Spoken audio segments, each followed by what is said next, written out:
축하합니다, 여러분. 2월입니다. 발렌타인데이 맞이하실 준비 되셨나요? 아니면 설 연휴 잘 보내셨어요? 아니, 그런 거 다 필요 없고요. 주식 투자자 여러분들이 진짜 주목해야 할 건 따로 있습니다. 바로 상장 폐지 시즌이 왔다는 겁니다. 지금 이 순간에도 코스닥 시장 어딘가에서는 상장 폐지 통보를 받은 기업들이 울고 있어요. 올해만 벌써 13개 기업이 안녕을 구하고 시장을 떠났습니다. 작년엔 38개가 퇴출됐고요. 그런데 여기서 끝이 아니에요. 올해는 최소 150개에서 많으면 220개 기업이 위험하다고 합니다. 220개요? 이건 뭐 청소가 아니라 대학살 수준이죠. 자, 혹시 여러분 계좌에 있는 그 주식들, 내일도 살아있을까요? 설마 내가 산 건 아니겠지 하고 계신 분들 많으실 텐데요. 바로 그 설마가 문제입니다. 오늘은 그 설마가 현실이 되기 전에 지금 당장 확인해야 할 이야기를 해드리겠습니다. 왜 2월만 되면 주식시장이 난리일까요? 간단합니다. 12월 결산하는 회사들이 감사보고서를 내는 시기거든요. 쉽게 말해서 성적표 받는 날이에요. 회계사들이 1년 동안 회사 장부를 다 뒤져보고 이 회사 계속 장사해도 되겠냐고 평가하는 거죠. 근데 올해는 좀 다릅니다. 정부가 진짜 화났거든요. 2025년 1월에 금융위원회가 폭탄 선언을 했어요. 이름은 거창하게 IPO 및 상장 폐지 제도 개선 방안인데 쉽게 번역하면 이겁니다. 코스닥에 쓰레기 기업 너무 많다. 이제 싹 다 정리한다. 뭐가 바뀌었냐고요? 상장 유지 조건이 완전히 달라졌습니다. 예전엔 시가총액 40억 원만 넘으면 됐어요. 근데 지금은 150억 원 있어야 합니다. 올해 7월부터는 200억 원으로 올라가고요. 2027년부터는 300억 원입니다. 여러분, 이게 얼마나 무서운 변화인지 아세요? 예를 들어 볼게요. 작년까지 시총 50억짜리 회사가 있었다고 칩시다. 별 문제 없었죠. 근데 지금은 7월까지 200억을 만들어야 해요. 5개월 만에 4배를 올려야 되는 거예요. 이게 가능할까요? 불가능합니다. 그럼 어떻게 되냐? 관리 종목 가고 조만간 상장 폐지됩니다. 매출액도 마찬가지예요. 예전엔 연 30억만 팔면 됐어요. 동네 치킨집 10개 정도 매출이면 상장사 자격이 있었다는 겁니다. 근데 이제는 2029년까지 100억 원으로 올라가요. 지금 매출 40억짜리 회사 주식 갖고 계신 분 있으시면 3년 안에 매출 100억 찍어야 합니다. 안 그러면 바이바이. 그런데 진짜 무서운 건 따로 있어요. 바로 감사 의견입니다. 회계사들이 회사 장부 보고 점수를 매기는데 크게 4가지가 있거든요. 적정, 한정, 부적정, 의견 거절. 적정은 완벽하다는 거고 한정은 좀 이상한데 조건부로 합격. 부적정은 완전 거짓말이네 불합격. 의견 거절은 장부가 너무 엉망이라 판단 자체를 못하겠다는 겁니다. 예전에는 2년 연속 한정이나 거절받아도 개선 기회를 줬어요. 한 번만 봐줄게 이런 식으로. 근데 지금은요. 2년 연속 나쁜 점수 받으면 바로 상장 폐지입니다. 항소도 재심도 없어요. 원 스트라이크 아웃이에요. 2025년 4월 기준으로 감사 의견 문제로 걸린 회사가 57개나 됐어요. 이 회사들 지금 대부분 시장에서 사라졌습니다. 그럼 정부는 왜 갑자기 이렇게 칼을 뽑았을까요? 코리아 디스카운트 때문입니다. 우리나라 주식시장이 선진국보다 저평가되는 거 아시죠? 똑같은 실적 내는 회사인데 한국에 있으면 주가가 반값, 미국에 있으면 2배. 왜 그럴까요? 외국 투자자들이 이렇게 생각하거든요. 한국 코스닥? 거기 좀비 기업 천지잖아. 뭘 믿고 투자해? 실제로 2,000개 넘는 상장사 중에서 제대로 장사하는 회사가 몇 개나 될까요? 그래서 정부가 작심했습니다. 쓰레기 버리고 보석만 남기자. 결과가 어떻게 됐냐면요. 2022년엔 16개 상표됐어요. 2023년엔 8개, 2024년엔 20개.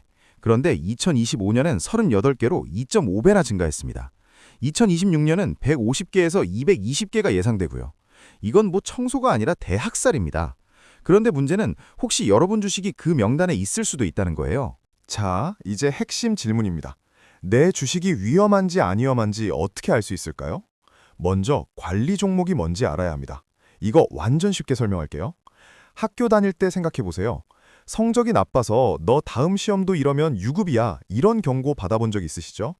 그게 바로 관리 종목입니다. 한국거래소가 붙이는 옐로카드예요. 이 옐로카드 받으면 뭐가 달라질까요? 첫 번째로 신용거래가 금지됩니다. 빚내서 주식 사는 거 이제 안 돼요. 100% 현금만 가능합니다. 여러분이 마통으로 주식 사는 걸 상상해 보세요.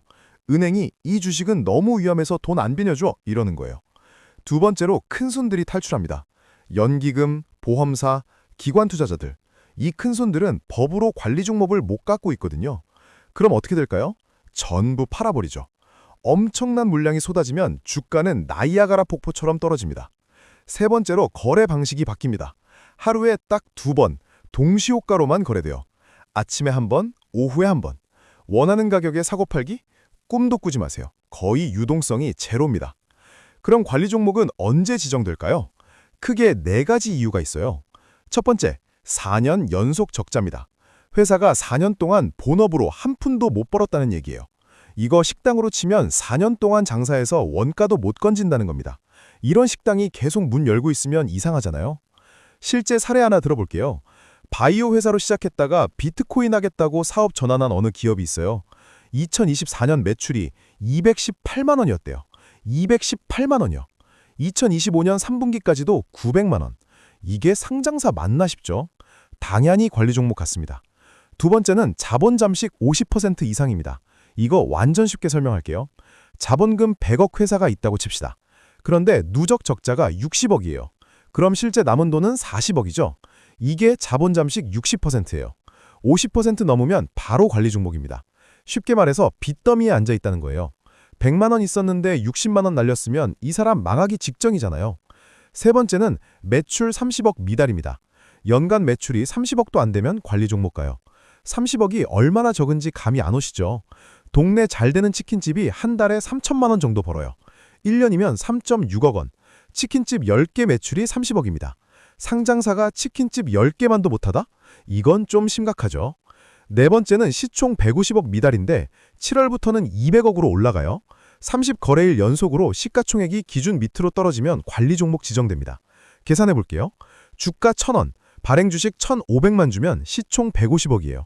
올해 7월부터는 200억이니까 주가가 1,333원은 돼야 합니다. 지금 1,000원짜리 주식 갖고 계시면 7월까지 33% 올려야 해요. 그런데 올해부터 더 무서운 게 생겼어요. 동전주 퇴출 제도입니다.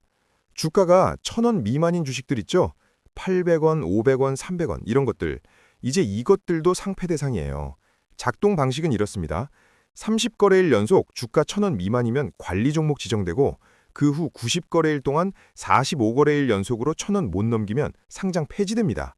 그럼 액면병합으로 주가 올리면 되잖아 이렇게 생각하시는 분들이 있을 거예요. 안 됩니다. 그것도 막았어요. 예를 들어 액면가 500원에 주가 300원인 회사가 액면병합해서 액면가를 2,000원으로 올렸어요. 그럼 주가는 1,200원이 되겠죠? 근데 이게 액면가 2,000원보다 낮잖아요? 아웃입니다. 자, 이제 여러분이 직접 확인할 차례예요. 주가부터 보세요. 1,000원 미만인가요? 최근 한 달간 계속 하락하고 있나요?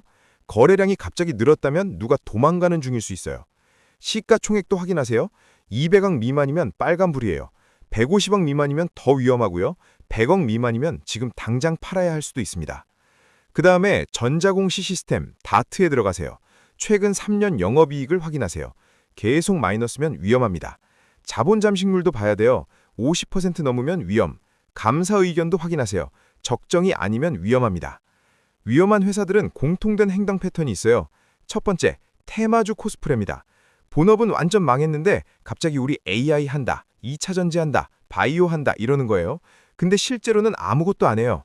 주가만 올리려고 테마에 올라타는 거죠. 실제로 반도체 장비 회사였다가 바이오로 갔다가 비트코인 하겠다고 한 회사 있어요. 근데 뭘 제대로 한 게 있나요? 없습니다. 매출은 1년에 1,000만 원도 안 나오는데 주가만 오르내리고 있어요. 두 번째 패턴은 사명 변경의 달인입니다. 1년에 한두 번씩 회사 이름 바꿔요. 왜 그럴까요? 구글에 검색하면 나쁜 기사만 나오거든요. 횡령, 배임, 분식회계 이런 거. 그래서 이름 바꿔서 과거를 지우려는 거예요. 세 번째는 대표이사가 자주 바뀌는 겁니다. 1년에 대표이사가 3명씩 바뀌는 회사도 있어요. 이게 정상일까요? 선장이 계속 바뀌는 배 타고 싶으세요?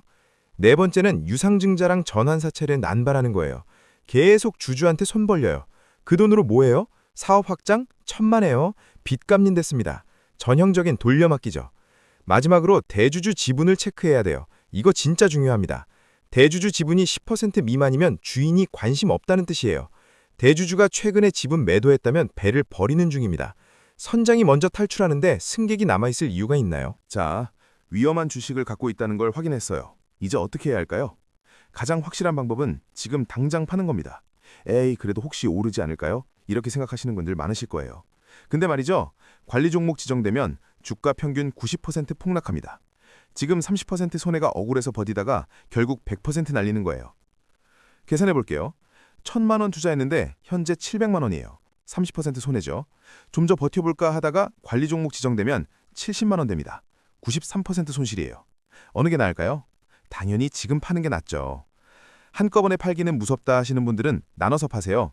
예를 들어 1,000주 갖고 있다면 1주차에 300주 매도해서 일단 30% 회수하고 2주차에 주가 반등하면 300주 추가 매도하고 3주차에 나머지 400주 정리하는 겁니다. 이렇게 하면 평균 매도가를 높일 수 있어요. 한 방에 바닥에서 다 팔 위험을 줄이는 거죠. 팔지도 않고 버티기만 할 거라면 최소한 정보는 확인하세요. KIND랑 DART 공시를 매일 확인하고 감사보고서 제출일 D-Day 확인하고 대주주 지분 변동 공시 체크하고 거래량 급증 여부를 봐야 돼요. 감사보고서 제출 연기 공시가 뜨는 순간 그게 마지막 탈출 기회일 수 있어요. 그럼 반대로 생각해 볼까요? 이 대청소가 기회가 될 수도 있지 않을까요? 좀비 기업이 빠져나가면 좋은 기업의 가치는 올라갑니다. 실제로 2025년에 어떤 일이 있었냐면요. 새로 상장한 우량 기업들이 많았어요. 공모가 5천억 원 이상 기업이 5개나 됐고 상장 첫 해 시총 1조 원 돌파한 기업이 11개였습니다. 역대 최다예요. AI, 반도체, 바이오 중심의 기술 기업이 대거 들어왔어요. 이게 뭘 의미하냐면 코스닥의 체질이 바뀌고 있다는 겁니다. 쓰레기는 나가고 보석이 들어오는 거죠. 그럼 좋은 주식은 어떻게 고를까요? 먼저 재무제표를 봐야 합니다. 매출이 꾸준히 늘고 있나요? 최소 3년 연속으로요. 영업이익이 흑자인가요? 적자 회사는 패스하세요. 부채 비율은 적정한가요? 200% 이하가 안전합니다. 숫자는 거짓말을 안 해요. 말은 거짓말을 할 수 있어도 숫자는 진실을 보여줍니다. 사업보고서도 읽어야 돼요. 이 회사가 실제로 뭘 하는지 알아야 합니다. 구체적인 사업 계획이 있는지, 매출처가 명확한지, R&D 투자를 꾸준히 하는지 봐야 돼요. 반대로 사업 내용이 애매하거나 곧 대박난다만 반복하거나 테마만 쫓아다니면 나쁜 신호입니다. 경영진도 확인하세요. 대주주 지분이 늘고 있나요? 이건 좋은 신호예요. 경영진 이력은 괜찮은가요? 내부자 거래는 없나요? 회사는 결국 사람이 만듭니다. 믿을 만한 사람이 운영하는지 봐야 해요. 산업도 봐야 합니다. 아무리 회사가 좋아도 산업이 사양길이면 소용없어요. 2026년 기준으로 성장 산업은 AI, 반도체, 로봇, 바이오, 헬스케어, 친환경, 신재생에너지, K 콘텐츠, 엔터테인먼트 이런 쪽이에요. 이런 산업에 있는 회사들이 기회가 많습니다. 그리고 분산 투자하세요. 아무리 좋은 주식이라도 한 종목에 올인하면 안 됩니다. 최소 5개 종목 이상, 한 종목의 전체 자금의 20% 이하, 다른 업종으로 나눠서 투자하세요. 이렇게 하면 한 종목이 망해도 다른 종목으로 커버할 수 있어요. 예를 들어 100만 원 있다고 가정해 볼게요. 위험을 피하고 싶으면 삼성전자 같은 대형주에 40만 원, 중형 우량주에 30만 원, 코스닥 성장주에 20만 원, 현금 10만 원 남겨두는 겁니다. 좀 더 공격적으로 가고 싶으면 대형주 20만 원, 중형주 30만 원, 코스닥 유망주 40만 원, 현금 10만 원 이런 식으로요. 현금을 좀 남겨두는 게 중요해요. 좋은 기회가 왔을 때 바로 투자할 수 있거든요. 절대 하지 말아야 할 것도 있어요. 모르는 주식 사지 마세요. 친구가 추천했다고, 유튜브에서 봤다고, 카톡방에서 떴다고 무작정 사는 건 도박입니다. 테마주 쫓지 마세요. AI 테마, 2차 전지 테마 이런 거 쫓아다니다가 고점에서 물립니다. 물타기 하지 마세요. 떨어진다고 계속 사면 지옥행 급행 열차 탑니다. 빚내서 투자하지 마세요. 잃어도 되는 돈으로만 투자하세요. 빚내서 투자하면 멘탈 붕괴합니다. 정리해 볼게요. 올해 150개에서 220개 기업이 상폐 위기입니다. 상장사 10개 중 1개가 위험하다는 얘기예요. 근데 반대로 생각하면 10개 중 9개는 괜찮다는 뜻이기도 합니다. 핵심은 선택입니다. 쓰레기를 피하고 보석을 찾는 능력이죠. 오늘부터 실천할 것들이 있어요. 내 계좌 보유 종목 전체 점검하세요. 위험 신호 확인하고요. 위험 종목은 처분 계획 수립하세요. 다트 즐겨찾기 추가해서 매일 확인하고 좋은 기업 리스트 만들고 여유 현금을 전체 자산의 10%에서 20% 정도 확보하세요. 지금 시장은 대청소 중입니다. 먼지가 날리고 있어요. 이럴 때 어떻게 해야 할까요? 먼지 속으로 뛰어들 건가요? 아니면 청소가 끝날 때까지 기다릴 건가요? 현명한 투자자는 이렇게 합니다. 위험한 건 정리하고 현금 비중 높이고 좋은 기회를 기다리는 거죠. 공포에 사고 탐욕에 팔라는 말 들어보셨죠? 지금이 바로 그 시기입니다. 제 개인적인 생각을 말씀드리면요. 이번 상장 폐지 대청소는 솔직히 늦은 감이 있습니다. 진작에 했어야 했어요. 코스닥이 왜 한탕주의 시장, 카지노라는 오명을 듣게 됐을까요? 바로 이런 좀비 기업들 때문이었거든요. 매출도 없는데 테마만 타고 주가가 날뛰고 대주주는 주식 팔아서 먹튀하고 이런 일이 반복되니까 개인 투자자들만 피해를 보는 거예요. 물론 단기적으로는 아픕니다. 150개에서 220개 기업이 퇴출되면 그 주식을 갖고 있던 투자자들은 손실을 보겠죠. 하지만 장기적으로 보면 시장 전체가 건강해지는 겁니다. 외국 자본도 들어오고 코리아 디스카운트도 해소되고 진짜 좋은 기업들의 가치가 제대로 평가받게 되는 거죠. 다만 한 가지 우려되는 건요. 획일적인 기준으로 잘라내다가 진짜 혁신적인 스타트업까지 죽이는 건 아닌가 하는 겁니다. 바이오나 AI 같은 분야는 개발에 시간이 오래 걸리잖아요. 10년 동안 적자여도 결국 대박나는 회사들 있거든요. 이런 회사들까지 매출 없다, 적자다 이러면서 잘라내면 안 되죠. 그래도 방향 자체는 맞다고 봅니다. 시장이 건강해지려면 쓰레기는 버려야 하니까요. 단기적인 고통은 있겠지만 장기적으로는 모두에게 이익이 될 겁니다. 여러분께 마지막으로 드리고 싶은 말씀은 이겁니다. 주식 투자는 단거리 경주가 아니라 마라톤입니다. 지금 한두 종목 손실 보는 게 중요한 게 아니에요. 10년, 20년 후에도 시장에서 꾸준히 수익을 내고 있느냐가 중요한 거예요. 그러려면 기본기가 필요합니다. 재무제표 읽는 법, 공시 확인하는 법, 산업 분석하는 법, 리스크 관리하는 법 이런 걸 모르고 투자하는 건 눈 감고 운전하는 거랑 같아요. 언젠가는 사고 나요. 지금 이 순간이 중요합니다. 여러분의 포트폴리오를 점검하세요. 위험한 종목은 정리하시고 좋은 기회를 찾으세요. 그리고 무엇보다 공부하세요. 시장은 항상 변합니다. 그 변화에 적응하는 사람만 살아남아요. 여러분의 소중한 자산이 무사하길 진심으로 바랍니다. 이 영상이 도움이 되셨다면 구독과 좋아요, 알람 설정 부탁드립니다. 여러분의 성공적인 투자를 응원하겠습니다. 다음 영상에서 뵙겠습니다. 감사합니다.